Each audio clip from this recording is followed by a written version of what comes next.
ಪ್ರಧಾನಮಂತ್ರಿ ನರೇಂದ್ರ ಮೋದಿ ಅವರು ನಶಾಮುಕ್ತ ಸಂಕಲ್ಪ ಅಭಿಯಾನಕ್ಕೆ ಚಾಲನೆ ಕೊಟ್ಟು ಮಾತನಾಡ್ತಾ ಇದ್ದಾರೆ ನೋಡಿ. अभियान के लिए अनेक अनेक शुभकामनाएं देता हूं। मेरे युवा साथियों, आप भारत की अमृत पीढ़ी हैं।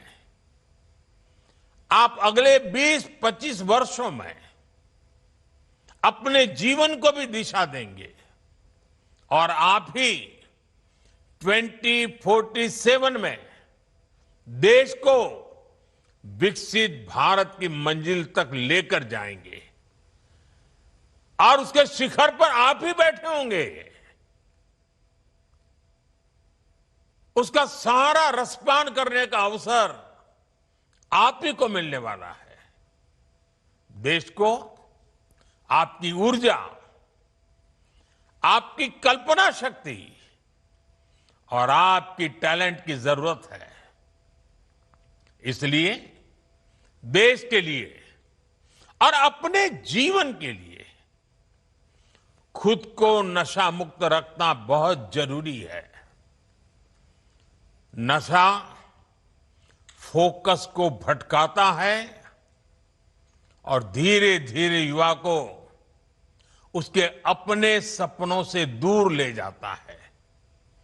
अभी जिन नौजवानों ने नाट्य मंचन किया, बहुत कम समय में बहुत अच्छे तरीके से नाट्य मंचन में उन्होंने समस्या भी बताई, समस्या के कारण पैदा हुए संकट भी बताए और बाहर निकलने के सामूहिक प्रयत्न का रास्ता भी दिखाया। नाट्य मंचन छोटा था, लेकिन जैसा उन्होंने कहा, आओ हम नाटक देखें, ये नाटक नहीं था, ये हम लोगों के लिए एक बहुत बड़ा संदेश था। हमें जगा रहा था, हमें जूझने के लिए प्रेरित कर रहा था। साथियों, आजकल हम देखते हैं आज के युवा स्टार्टअप्स की दुनिया में छाए हैं, एआई को लीड कर रहे हैं, स्पोर्ट्स में तिरंगा लहरा रहे हैं, स्पेस से लेकर साइंस तक नए कीर्तिमान बना रहे हैं। लेकिन साथियों, जब कोई युवा अगर ड्रग्स के एडिक्शन में फंस जाए तो केवल एक युवा नहीं हारता, एक सपना हार जाता है, एक सपने का बाल मृत्यु हो जाती है, एक परिवार हार जाता है, पूरा का पूरा परिवार टूट जाता है, समाज से भी नफरत का शिकार बन जाता है। नशा केवल शरीर को नुकसान नहीं पहुंचाता, नशा एक मां की मुस्कान छीन लेता है, नशा एक पिता के सपनों को चूर चूर कर देता है, एक बहन की राखी की उम्मीद को कमजोर कर देता है, एक छोटे भाई का आदर्श छीन लेता है। घर के बुजुर्ग हर दिन इस दर्द को जीते हैं कि उनका अपना बच्चा धीरे धीरे खुद को खो रहा है, खुद को गला रहा है, तिल तिल गल रहा है, आंखों के सामने उसे बर्बाद होते देख रहे हैं। और जब परिवार में, समाज में ऐसा होता है और कहीं ना कहीं राष्ट्र की शक्ति भी कमजोर पड़ जाती है और इसलिए दुश्मन देश भी षड्यंत्र करके हमारे देश के युवाओं को इस नशे की लत में खींचने के लिए कोई कोशिश बाकी नहीं रखते हैं। ड्रग्स सप्लाई कर करके कमाई करना और हमारे जैसे देश को तबाह करना, ये भी उनकी आतंकी साजिश का हिस्सा होता है। और इसलिए हमें हर एक युवा को नशे के चुंगल में फंसने से बचाना है। साथियों, नशा मुक्त रहकर आपको अपने पोटेंशियल को प्रोटेक्ट करना है। आपको ध्यान रखना है, ड्रग्स कुछ समय के लिए हाई देता है, लेकिन आपके कैरियर और फैमिली लाइफ को लो कर देता है। हमें नशे को किसी भी तरह की स्वीकार्यता नहीं देनी है। साथियों, हमारे समाज में भी हमेशा नशे को एक बुराई के रूप में देखा है। हमारे संतों ने, गुरुओं ने हमें इससे बचने के लिए चेताया। ಸಂಪುಟ ಸೂತ್ರ ಹೇಗಿದೆ, ಯಾರಿಗೆ ವರಿಷ್ಠರ ಗಿಫ್ಟ್, ಹೊಸಬರೆಷ್ಟು ಹಳಬರೆಷ್ಟು, ಹಿಂದೆ ಲಿಸ್ಟ್ ನಾಳೆ ಪ್ರಮಾಣ, ಬಂಡಾಯ ಶಮನಕ್ಕೆ ತಂತ್ರ, ಹೈ ಸಂದೇಶ ಏನು, ಶಿವ ಸಂಪುಟ ಫೈನಲ್.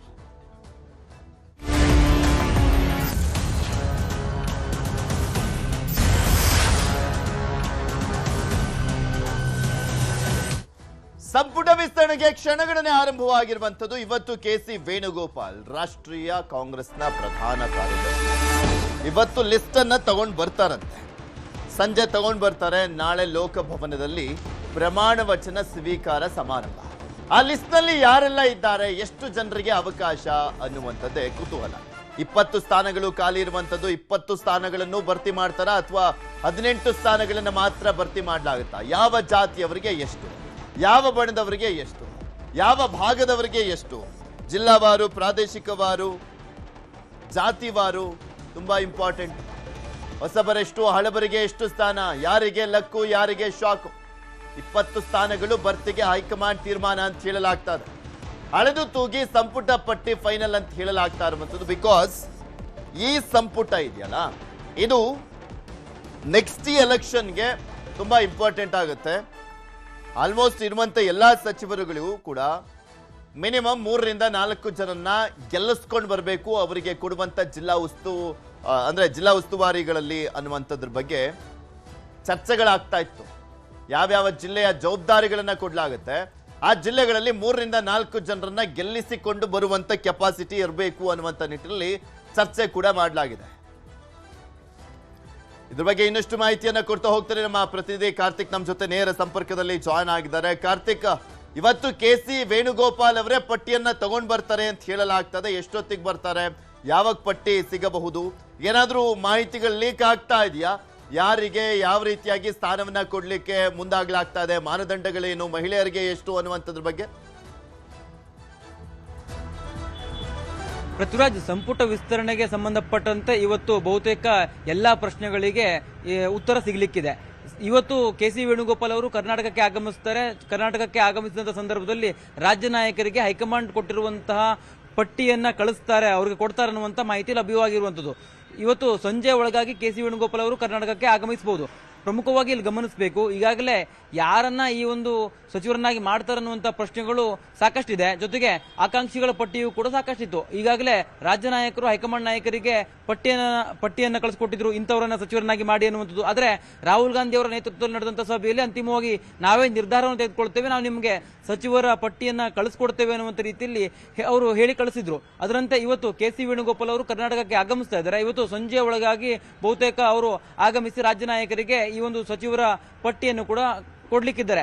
ಯಾರು ಭಾವಿ ಸಚಿವರಿದ್ದಾರೆ ಅಂತವರಿಗೆ ಖುದ್ದಾಗಿ ಸಿಎಂ ಡಿ.ಕೆ. ಶಿವಕುಮಾರ್ ಕರೆ ಮಾಡುವ ಮೂಲಕವಾಗಿ ಅವರಿಗೆ ಪದಗ್ರಹಣ ಕಾರ್ಯಕ್ರಮಕ್ಕೆ ಆಹ್ವಾನವನ್ನು ಕೂಡ ಕೊಡ್ಲಿಕ್ಕಿದ್ದಾರೆ. ಸಂಪೂರ್ಣವಾಗಿ ಈ ಒಂದು ಸಚಿವರ ಪಟ್ಟಿ ಏನಿದೆ, ಪಟ್ಟಿಯನ್ನ ನಾಳೆಯವರೆಗೂ ಕೂಡ ಯಾರಿಗೂ ಗೊತ್ತಾಗದೇ ಇರೋ ಹಾಗೆ ನೋಡ್ಕೊಳ್ಬೇಕು. ಜೊತೆಗೆ ಆಯಾ ಸಚಿವರಿಗೆ ಮಾತ್ರ, ಯಾರು ಆ ಸಚಿವ ಸ್ಥಾನದ ಲಿಸ್ಟ್ ನಲ್ಲಿ ಹೆಸರಿದ್ದೆ ಅವರಿಗೆ ಮಾತ್ರ ಕರೆಯನ್ನ ಮಾಡಬೇಕು ಅನ್ನುವಂಥ ರೀತಿಯಲ್ಲಿಯೂ ಕೂಡ ಚಿಂತನೆ ಮಾಡಿಕೊಳ್ಳಲಾಗಿದೆ. ಯಾಕೆಂತಂದ್ರೆ ಈಗಾಗಲೇ ಈ ಒಂದು ಸಂಪುಟ ವಿಸ್ತರಣೆ ಸಂದರ್ಭದಲ್ಲಿ ಸಾಕಷ್ಟು ಆಕಾಂಕ್ಷಿಗಳಿದ್ರು. ಒಂದೊಮ್ಮೆ ಅವರಿಗೆ ಅವಕಾಶ ತಪ್ಪಿದೆ ಅನ್ನುವಂಥದ್ದು ಗೊತ್ತಾದಂಥ ಸಂದರ್ಭದಲ್ಲಿ ಪದಗ್ರಹಣ ಕಾರ್ಯಕ್ರಮದ ಸಂದರ್ಭಕ್ಕೂ ಮೊದಲೇ ಏನಾದರೂ ಸಾಕಷ್ಟು ಅಂದ್ರೆ ಅವರೇನಾದರೂ ಬೇರೆ ಬೇರೆ ರೀತಿಯ ಹೇಳಿಕೆಗಳನ್ನು ಕೊಡಬಹುದು ಅನ್ನುವಂಥ ಲೆಕ್ಕಾಚಾರವು ಕೂಡ ಇಟ್ಕೊಳ್ಳಲಾಗಿದೆ. ಜೊತೆಗೆ ಯಾರಿಗೆ ಈ ಒಂದು ಸಚಿವ ಸ್ಥಾನ ತಪ್ಪತ್ತೆ ಅಂಥವ್ರನ್ನ ಸಮಾಧಾನ ಪಡಿಸೋದಕ್ಕೂ ಕೂಡ ಕಾಂಗ್ರೆಸ್ ಎಲ್ಲ ರೀತಿಯ ಸಿದ್ಧತೆಗಳನ್ನ ಮಾಡಿಕೊಳ್ಳಲಾಗಿದೆ. ಒಟ್ಟಾರೆಯಾಗಿ ಈ ಒಂದು ಸಂಪುಟ ವಿಸ್ತರಣೆಗೆ ಸಂಬಂಧಪಟ್ಟಂತೆ ಇವತ್ತು ಎಲ್ಲಾ ಪ್ರಶ್ನೆಗಳಿಗೆ ಉತ್ತರ ಸಿಗಲಿಕ್ಕಿದೆ. ಸಂಜೆ ಒಳಗಾಗಿ ಕೆ ಸಿ ವೇಣುಗೋಪಾಲ್ ಅವರು ಕರ್ನಾಟಕಕ್ಕೆ ಆಗಮಿಸ್ತಾರೆ.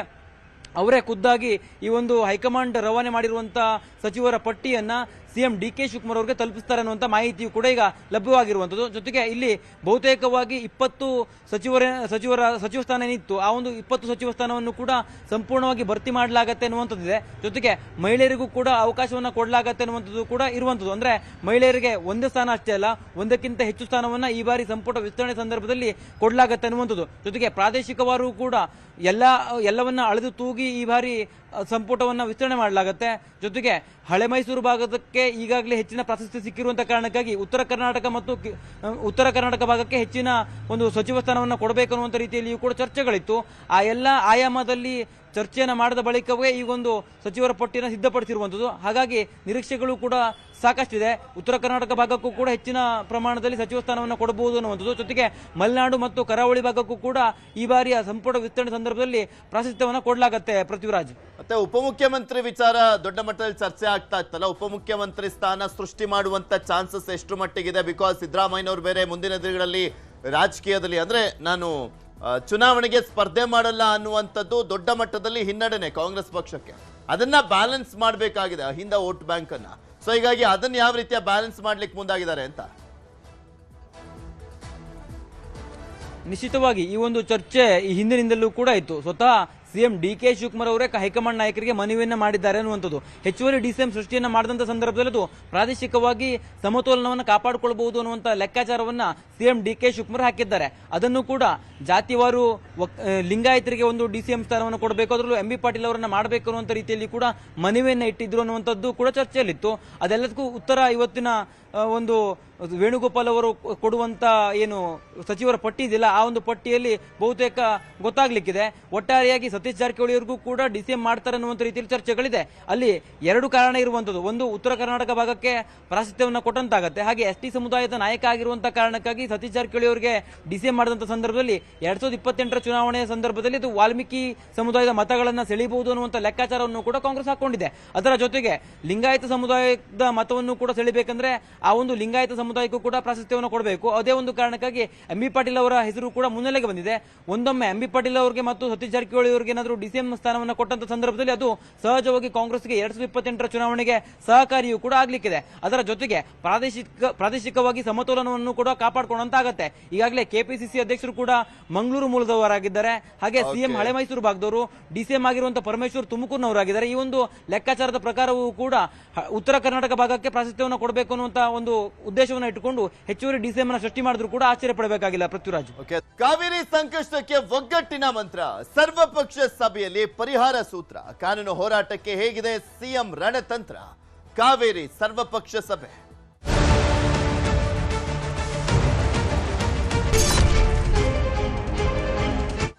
ಇವತ್ತು ಆಕ್ಚುಲಿ ಸರ್ವಪಕ್ಷ ಸಭೆಯನ್ನ ಕರೆದಿದ್ದು ನೀರನ್ನ ಬಿಡಬೇಕಾ ಬೇಡವಾ ತಮಿಳುನಾಡಿಗೆ ಅಂತ. ಆದ್ರೆ ಈಗ ಆಲ್ರೆಡಿ ನೀರು ಹರಿತಾ ಇದೆ. ಬಿಕಾಸ್ ಕಬಿನಿ ಡ್ಯಾಮ್ ಫಿಲ್ ಆಗ್ತಾ ಇರುವಂತ ಹಿನ್ನೆಲೆಯಲ್ಲಿ ತಮಿಳುನಾಡಿಗೆ ಹತ್ತತ್ರ 20,000 ಕ್ಯೂಸೆಕ್ಕಿಗೂ ಅಧಿಕ ನೀರನ್ನ ಬಿಡುಗಡೆ ಮಾಡಲಾಗಿದೆ. ಸೊ ಇವತ್ತು ಸರ್ವಪಕ್ಷ ಸಭೆಯಲ್ಲಿ ಒಂದು ಕಾನೂನು ಹೋರಾಟ, ಅದರ ಜೊತೆಗೆ ನೆಕ್ಸ್ಟ್ ಮತ್ತೊಮ್ಮೆ ಏನಾದ್ರೂ ಮಳೆ ಜಾಸ್ತಿ ಆಗ್ತಾ ಇರುವಂತ ಹಿನ್ನೆಲೆಯಲ್ಲಿ ಬೇಡಿಕೆಯನ್ನ ಮುಂದಿಟ್ರೆ ತಮಿಳುನಾಡು ಯಾವ ರೀತಿಯ ಹೋರಾಟ ಮಾಡಬೇಕು ಅನ್ನುವಂತ ನಿಟ್ಟಿನಲ್ಲಿ ಚರ್ಚೆ ಆಗುತ್ತೆ. ಯಾಕೆಂದ್ರೆ ಈಗ ಆಲ್ರೆಡಿ ನೀರನ್ನ ಬಿಡ್ತಾ ಇರುವಂತ ಹಿನ್ನೆಲೆಯಲ್ಲಿ ಕಾವೇರಿ ಪ್ರಾಧಿಕಾರದ ನಿರ್ಧಾರಕ್ಕಂತೂ ಆಕ್ರೋಶ ವ್ಯಕ್ತವಾಗ್ತಾ ಇತ್ತು. ರಾಜ್ಯದಲ್ಲಿ ರೈತ ಪರ ಸಂಘಟನೆಗಳು, ಕನ್ನಡ ಪರ ಸಂಘಟನೆಯವರು, ಬಿಜೆಪಿಯವರು ಕೂಡ ಪ್ರತಿಭಟನೆಯನ್ನ ಮಾಡಿದ್ರು.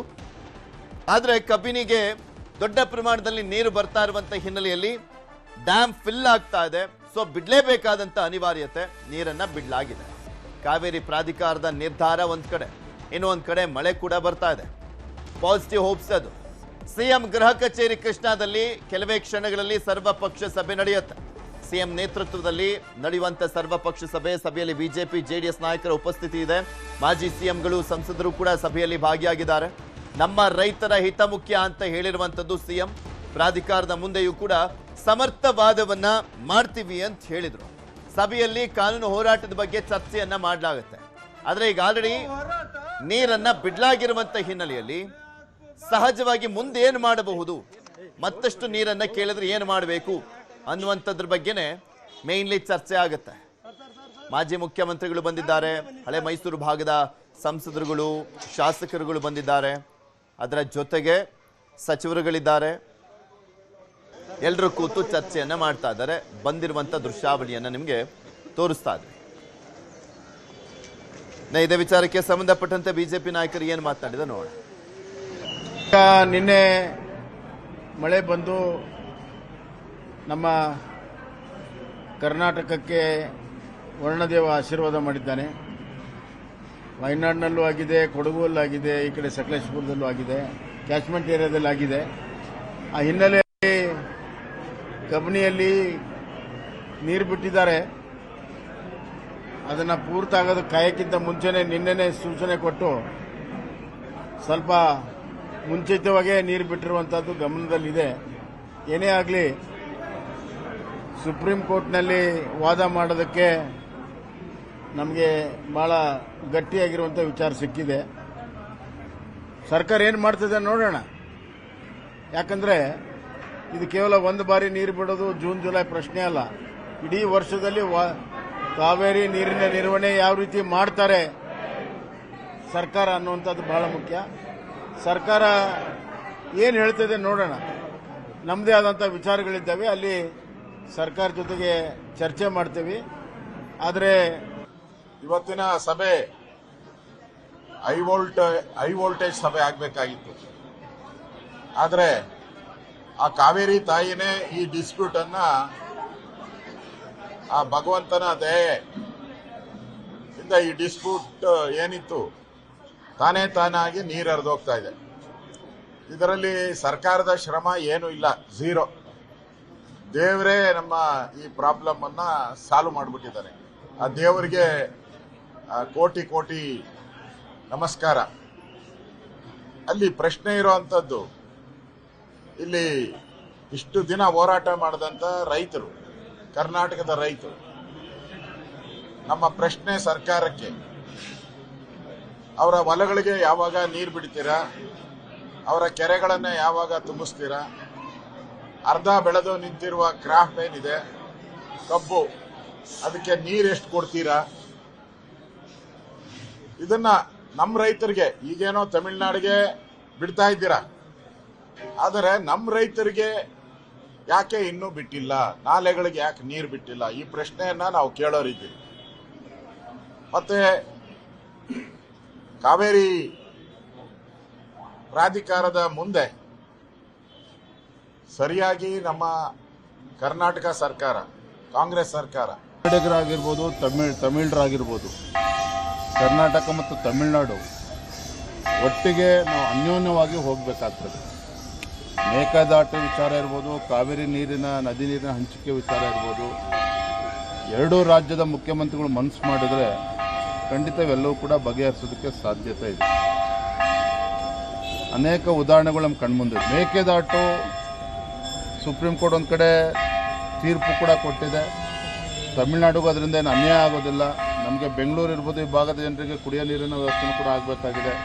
ಹಾಗಾಗಿ ಎರಡೂ ರಾಜ್ಯದ ಮುಖ್ಯಮಂತ್ರಿಗಳು ಕೂತು ಚರ್ಚೆ ಮಾಡಿ ಯಾರಿಗೂ ಅನ್ಯಾಯ ಆಗದ ರೀತಿಯಲ್ಲಿ ಮತ್ತು ಜನರು ಬೀದಿಗಳಿದು ಮತ್ತೆ ಪ್ರತಿಭಟನೆ ಮಾಡಬಾರ್ದು. ಆ ರೀತಿ ಒಂದು ಸರಿಯಾದ ರೀತಿ ಒಂದು ತೀರ್ಮಾನವನ್ನು ಮಾಡಿ.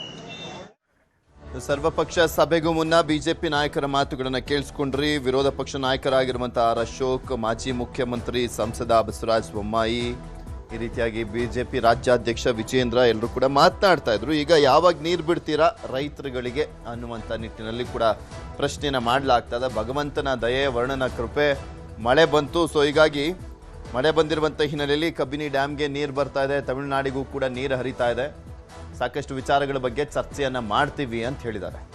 ಗೃಹ ಕಚೇರಿ ಕೃಷ್ಣಾದಲ್ಲಿ ಸಭೆಗೆ ಈಗ ಆಲ್ರೆಡಿ ಎಲ್ಲ ಪಕ್ಷಗಳ ನಾಯಕರು ಬಂದಿದ್ದಾರೆ.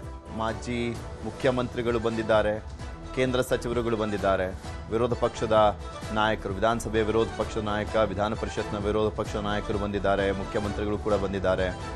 ಎಲ್ಲರೂ ಕೂಡ ಕೂತು ಇವತ್ತು ಚರ್ಚೆಯನ್ನ ಮಾಡಲಿದ್ದಾರೆ. ಮತ್ತೇನಾದರೂ ಜಾಸ್ತಿ ನೀರನ್ನ ಕೇಳಿದ್ರೆ, ಮಳೆ ಬರ್ತಾ ಇರುವಂಥ ಆಧಾರದ ಮೇಲೆ ಮತ್ತೆ ಜಾಸ್ತಿ ನೀರನ್ನ ಕೇಳಿದ್ರೆ ಅದ್ರ ಬಗ್ಗೆನೂ ಕೂಡ ಚರ್ಚೆಯನ್ನ ಮಾಡುವಂತ ನಿಟ್ಟಿನಲ್ಲಿ ಮುಂದಾಗ್ತಾ ಇದೆ ಈ ಸರ್ವಪಕ್ಷ ಸಭೆ. ಮಾಜಿ ಮುಖ್ಯಮಂತ್ರಿಗಳಾಗಿರುವಂಥ ಯಡಿಯೂರಪ್ಪನವರು, ಡಿ.ವಿ. ಸದಾನಂದಗೌಡರು, ಬಸವರಾಜ ಬೊಮ್ಮಾಯಿ ಅವರು, ಕುಮಾರಸ್ವಾಮಿ ಅವರು, ಮಾಜಿ ಮುಖ್ಯಮಂತ್ರಿ ಸಿದ್ದರಾಮಯ್ಯನವ್ರಿಗೂ ಕೂಡ ಆಹ್ವಾನ ಇತ್ತು. ಅವರು ಆ ಭಾಗದವರೇ, ಸೊ ಅವರು ಕೂಡ ಸಭೆಗೆ ಬಂದಿದ್ದಾರೆ ಅಂತ ಕಾಣಿಸುತ್ತೆ. ಸರ್ವಪಕ್ಷ ಸಭೆಗೂ ಮುನ್ನ ಕೋರ್ ಕಮಿಟಿ ಸಭೆಯನ್ನ ಮಾಡಲಾಯಿತು ಬಿಜೆಪಿ ಪಕ್ಷದಿಂದ. ಏನೇನೆಲ್ಲ ಚರ್ಚೆ ಮಾಡಬೇಕು, ಸರ್ಕಾರಕ್ಕೆ ಏನು ಹೇಳಬೇಕು ಅನ್ನುವಂಥದ್ರ ಬಗ್ಗೆನೂ ಕೂಡ ಮಾತನಾಡಿದ್ದಾರೆ. ಇಲ್ಲಿ ಜಲಸಂಪನ್ಮೂಲ ಇಲಾಖೆ ಸಚಿವರಾಗಿದ್ದಂಥವರು ಬಸವರಾಜ ಬೊಮ್ಮಾಯಿ ಅವರು ಈ ಹಿಂದೆ ನೀರಾವರಿಯಲ್ಲಿ ಸ್ವಲ್ಪ ಎಕ್ಸ್ಪರ್ಟ್ ಇದ್ದಾರೆ ಅವರು.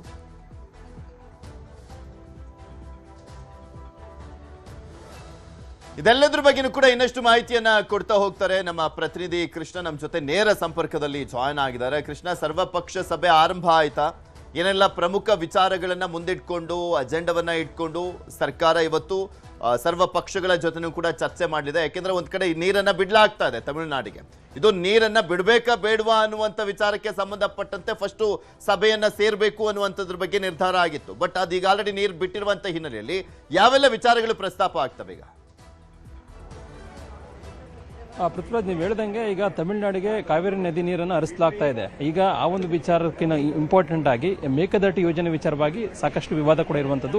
ಹಾಗಾಗಿ ಈ ಒಂದು ಯೋಜನೆ ವಿಚಾರವಾಗಿ ಸರ್ಕಾರದಿಂದ ಒಂದು ಒಗ್ಗಟ್ಟಿನ ನಿಲುವನ್ನು ತೆಗೆದುಕೊಳ್ಳುವಂತ ನಿಟ್ಟಿನಲ್ಲಿ ಈಗ ರಾಜ್ಯದ ನಾಯಕರು ಎಲ್ಲರೂ ಕೂಡ ಒಂದಾಗಿರುವಂತದ್ದು. ಇದೇ ಮೊಟ್ಟ ಮೊದಲ ಬಾರಿಗೆ ವಿಶೇಷವಾಗಿ ಮಾಜಿ ಮುಖ್ಯಮಂತ್ರಿಗಳು ಈಗ ಸಭೆಯಲ್ಲಿ ಭಾಗವಹಿಸಿರುವಂತದ್ದು. ಮುಖ್ಯಮಂತ್ರಿ ಡಿ.ಕೆ. ಶಿವಕುಮಾರ್ ನೇತೃತ್ವದಲ್ಲಿ ಕಾವೇರಿ ಜಲಾನಯದ ಶಾಸಕರು ಮತ್ತೆ ಪರಿಷತ್ ಸದಸ್ಯರು ಮತ್ತೆ ಸಂಸದರು ಮತ್ತೆ ಅಧಿಕಾರಿಗಳು, ಹಿರಿಯ ಅಧಿಕಾರಿಗಳು, ಜಲಸಂಪನ್ಮೂಲ ಇಲಾಖೆ ಅಧಿಕಾರಿಗಳು ಕೂಡ ಈಗಾಗಲೇ ಸಭೆಯಲ್ಲಿ ಭಾಗವಹಿಸಿರುವಂತದ್ದು. ಈಗ ಸಭೆ ಆರಂಭವಾಗಿ 15 ನಿಮಿಷಗಳು ಆಗಿದೆ. ಈಗಾಗಲೇ ಕಾವೇರಿ ನದಿ ನೀರಿನ ಹಂಚಿಕೆ ವಿಚಾರವಾಗಿ ಯಾವ ರೀತಿಯಾಗಿ ಕೋರ್ಟ್ನಲ್ಲಿ ತೀರ್ಪು ಪ್ರಕಟ ಆಗಿದೆ, CWRC ಸೂಚನೆ ಮತ್ತೊಂದು ಕಡೆ CWMA ಆದೇಶವನ್ನು ಕೊಟ್ಟಿದೆ. ಮತ್ತೊಂದು ಕಡೆ ತಮಿಳುನಾಡು ಈ ಒಂದು ವಿಚಾರದಲ್ಲಿ ಯಾವ ರೀತಿಯಿಂದ ನಿಲುವನ್ನು ತೆಗೆದುಕೊಂಡಿದೆ, ಆ ಒಂದು ನಿಲುವಿನ ವಿರುದ್ಧವಾಗಿ ಯಾವ ರೀತಿಯಾಗಿ ನಾವು ಕಾನೂನಾತ್ಮಕವಾಗಿ ಮತ್ತು ರಾಜಕೀಯವಾಗಿ ಹೋರಾಟವನ್ನು ನಡೆಸಬೇಕು ನಿಟ್ಟಿನಲ್ಲಿ ಈಗಾಗಲೇ ಸಮಾಲೋಚನೆ ಕೂಡ ನಡೆಸ್ತಿರುವಂತದ್ದು. ಈಗಾಗಲೇ ಮೇಕೆದಾಟು ಯೋಜನೆ ವಿಚಾರವಾಗಿ ಸಾಕಷ್ಟು ಸಿದ್ಧತೆಯನ್ನು ರಾಜ್ಯ ಸರ್ಕಾರ ಮಾಡಿಕೊಂಡಿತ್ತು. ಅಂತಿಮವಾಗಿ ಎಲ್ಲೊಂದು ಕಡೆ ಕೇಂದ್ರ ಸರ್ಕಾರದ ಮುಖಾಂತರವಾಗಿ ತಮಿಳುನಾಡು ಇದಕ್ಕೆ ಖ್ಯಾತಿಯನ್ನು ಕೂಡ ತೆಗೆದಿರುವಂತದ್ದು. ಹಾಗಾಗಿ ಈಗ ಯೋಜನೆಗೆ ಕೇಂದ್ರ ಸರ್ಕಾರವೇ ಸ್ಪಷ್ಟನೆ ಕೊಟ್ಟಿದೆ. ಅಂದ್ರೆ ಬೇರೆ ರಾಜ್ಯಗಳ ಅನುಮತಿ ಅವಶ್ಯಕತೆ ಇಲ್ಲ ಅನ್ನೋ ಒಂದು ಉತ್ತರವನ್ನ ಕೇಂದ್ರದ ಸಚಿವರು, ಜಲಸಂಪನ್ಮೂಲ ಸಚಿವರು ಈಗ ಲೋಕಸಭೆಯಲ್ಲಿ ಮತ್ತೆ ರಾಜ್ಯಸಭೆಯಲ್ಲಿ ಉತ್ತರವನ್ನು ಕೊಟ್ಟಿರತಕ್ಕಂಥ ಸಂದರ್ಭದಲ್ಲಿ ಈ ಒಂದು ಯೋಜನೆಯನ್ನ ಮುಂದುವರಿಸುವ ನಿಟ್ಟಿನಲ್ಲಿ ಯಾವ ರೀತಿಯಾಗಿ ಡಿಪಿಆರ್ ಅನ್ನ ಸಿದ್ಧಪಡಿಸಬೇಕು ನಿಟ್ಟಿನಲ್ಲಿ ಕೂಡ ಈಗಾಗಲೇ ಸಮಾಲೋಚನೆ ಕೂಡ ನಡೆಸಿರುವಂತದ್ದು. ಒಂದು ಕಡೆಗೆ ಈಗಾಗಲೇ CWRC ಮತ್ತೊಂದು ಕಡೆ ಆದೇಶವನ್ನ CWMA ಕೂಡ ಎತ್ತಿಡಿರುವಂತದ್ದು.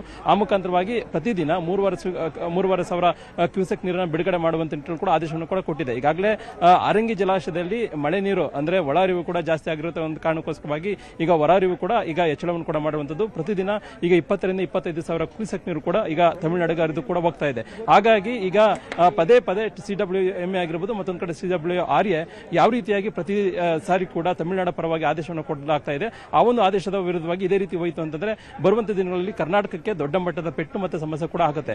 ಆ ಕಾರಣಕ್ಕೋಸ್ಕರವಾಗಿ CWMA ಆಗಿರಬಹುದು ಮತ್ತೊಂದು ಕಡೆ CWRC ವಿರುದ್ಧವಾಗಿ ಯಾವ ರೀತಿಯಾಗಿ ಕಾನೂನಾತ್ಮಕವಾಗಿ ನಾವು ಹೋರಾಟವನ್ನು ಮಾಡಬೇಕು, ಮತ್ತೊಂದು ಕಡೆ ಸುಪ್ರೀಂ ಕೋರ್ಟ್ ನಲ್ಲಿ ಕೂಡ ಯಾವ ರೀತಿಯಾಗಿ ಮೇಲ್ಮನವಿ ಸಲ್ಲಿಕೆಯನ್ನು ಮಾಡಬೇಕು ನಿಟ್ಟಿನಲ್ಲಿ ಈಗಾಗಲೇ ಸಮಾಲೋಚನೆ ಕೂಡ ನಡೆಸಿರುವಂತದ್ದು. ಒಂದ್ ಕಡೆಗೆ ಮುಖ್ಯಮಂತ್ರಿ ಡಿ.ಕೆ. ಶಿವಕುಮಾರ್ ಅವರು ಈ ಒಂದು ವಿಚಾರವನ್ನು ತೆಗೆದ ಬಳಿಕವಾಗಿ ಮಾಜಿ ಮುಖ್ಯಮಂತ್ರಿಗಳಾಗಿರ್ತಕ್ಕಂಥ ಸಿದ್ದರಾಮಯ್ಯ ಮತ್ತೊಂದು ಕಡೆ ಮಾಜಿ ಮುಖ್ಯಮಂತ್ರಿಗಳಾಗಿರ್ತಕ್ಕಂಥ B.S. ಯಡಿಯೂರಪ್ಪನವರು ತಮ್ಮದೇ ಆದಂತಹ ಒಂದು ಅನುಭವದಲ್ಲಿ ಒಂದಷ್ಟು ಸಲಹೆಗಳನ್ನ ಈಗ ಸೂಚನೆಗಳನ್ನ ಈಗಾಗಲೇ ಕೊಡ್ತಾ ಇರುವಂತದ್ದು. ರಾಜ್ಯದ ರೈತರು ಮತ್ತೊಂದು ಕಡೆ ಕುಡಿಯುವ ನೀರಿನ ವಿಚಾರದಲ್ಲಿ ರಾಜ್ಯ ಸರ್ಕಾರ ಒಂದು ಕಟ್ಟುನಿಟ್ಟಿನ ನಿಲುವನ್ನ ತೆಗೆದುಕೊಳ್ಳಬೇಕು. ಯಾಕಂದ್ರೆ ತಮಿಳುನಾಡಲ್ಲಿ ಈ ಒಂದು ವಿಚಾರ ಕಾವೇರಿ ನದಿ ನೀರಿನ ಹಂಚಿಕೆ ವಿಚಾರ ಬಂದಂತ ಸಂದರ್ಭದಲ್ಲಿ ಆಯಾ ಪಕ್ಷಗಳು ಏನೇ ರಾಜಕೀಯವನ್ನ ಹೊರತುಪಡಿಸಿ ಎಲ್ಲರೂ ಕೂಡ ಒಟ್ಟಾಗಿ ಹೋಗೋದ್ರ ಮುಖಾಂತರವಾಗಿ ಕರ್ನಾಟಕದ ವಿರುದ್ಧವಾಗಿ ಮತ್ತೊಂದು ಕಡೆ ಕೇಂದ್ರ ಸರ್ಕಾರ ಅದ್ರ ಮುಖಾಂತರವಾಗಿ ಸುಪ್ರೀಂ ಕೋರ್ಟ್ ಮುಖಾಂತರವಾಗಿ ಕರ್ನಾಟಕಕ್ಕೆ ಪದೇ ಹಿನ್ನಡೆ ಮಾಡುವಂತ ಕೆಲಸವನ್ನು ಕೂಡ ಮಾಡ್ತಾ ಇದ್ದಾರೆ. ಹಾಗಾಗಿ ಕಾನೂನಾತ್ಮಕವಾಗಿ ಮತ್ತೆ ರಾಜಕೀಯವಾಗಿ ಅವರಿಗೆ ತಕ್ಕ ಕೌಂಟರ್ನ ಕೊಡಬೇಕು ನಿಟ್ಟಿನಲ್ಲಿ ಈಗಾಗಲೇ ಮಾಜಿ ಮುಖ್ಯಮಂತ್ರಿಗಳಾಗಿರ್ತಕ್ಕಂಥ B.S. ಯಡಿಯೂರಪ್ಪ, ಸಿದ್ದರಾಮಯ್ಯ, ವೀರಪ್ಪ ಮೊಯ್ಲಿ ಮತ್ತೆ ಡಿ.ವಿ. ಸದಾನಂದಗೌಡರು ಮತ್ತೆ ಬಸವರಾಜ ಬೊಮ್ಮಾಯಿ, ಕೇಂದ್ರ ಸಚಿವರಾಗಿರ್ತಕ್ಕಂಥ H.D. ಕುಮಾರಸ್ವಾಮಿ ಅವರು ಈಗ ಅಗತ್ಯವಾದಂತಹ ಸಲಹೆಗಳನ್ನು ಕೂಡ ಕೊಡ್ತಾ ಇರುವಂತದ್ದು. ಈಗಾಗಲೇ ಬಿಜೆಪಿ ರಾಜ್ಯಾಧ್ಯಕ್ಷ ಆಗಿರ್ತಕ್ಕಂಥ B.Y. ವಿಜೇಂದ್ರ ಅವರು ಕೂಡ ತಮಿಳುನಾಡು ಮುಖ್ಯಮಂತ್ರಿ CM ವಿಜಯರವರಿಗೂ ಕೂಡ ಪತ್ರವನ್ನು ಕೂಡ ಬರೆದಿರುವಂತದ್ದು. ಇಲ್ಲಿ ರಾಜ್ಯದ ರೈತರ ಹಿತವನ್ನು ಕಾಪಾಡಬೇಕು ಅನ್ನೋ ಕಾರಣಕ್ಕೋಸ್ಕರವಾಗಿ ನೀವು ಒಂದು ಒಳ್ಳೆಯಾದಂತಹ ನಿಲುವನ್ನು ತೆಗೆದುಕೊಳ್ಳಿ ಅನ್ನುವಂಥದ್ದು. ಹಾಗಾಗಿನೇ ಈಗ ಸರ್ವಪಕ್ಷ ಸಭೆ ಅತ್ಯಂತ ಮಹತ್ವವನ್ನು ಪಡ್ಕೊಂಡಿದೆ. ಸಭೆ ಇನ್ನೊಂದು ಅರ್ಧ ಗಂಟೆಗಳ ಬಳಿಕವಾಗಿ ಸಭೆ ಮುಕ್ತಾಯವಾದ ಬಳಿಕವಾಗಿ ಒಂದು ಮೇಕೆದಾಟು ಯೋಜನೆ ವಿಚಾರವಾಗಿ ಒಂದಾದ್ರೆ ಮತ್ತೊಂದು ಕಡೆ ಕಾವೇರಿ ನದಿ ನೀರನ್ನ ಹಂಚಿಕೆ ವಿಚಾರದಲ್ಲಿ ಪದೇ ಏನು ಸುಪ್ರೀಂ ಕೋರ್ಟ್ ಅಲ್ಲಿ ಮತ್ತೊಂದು ಕಡೆ CWRC CWMA ಆದೇಶವನ್ನು ಕೊಡಲಾಗ್ತಾ ಅದ್ರ ವಿಚಾರವಾಗಿ ಯಾವ ರೀತಿ ನಿಲುವನ್ನ ತೆಗೆದುಕೊಳ್ಳಬೇಕು ಅನ್ನೋ ನಿಟ್ಟಿನಲ್ಲಿ ಕೂಡ ಮುಖ್ಯಮಂತ್ರಿಗಳೇ ಪ್ರಕಟ ಮಾಡೋದಕ್ಕೆ ಈಗಾಗಲೇ ಸಜ್ಜಾಗಿರುವಂತದ್ದು. ಪೃಥ್ವಿರಾಜ್.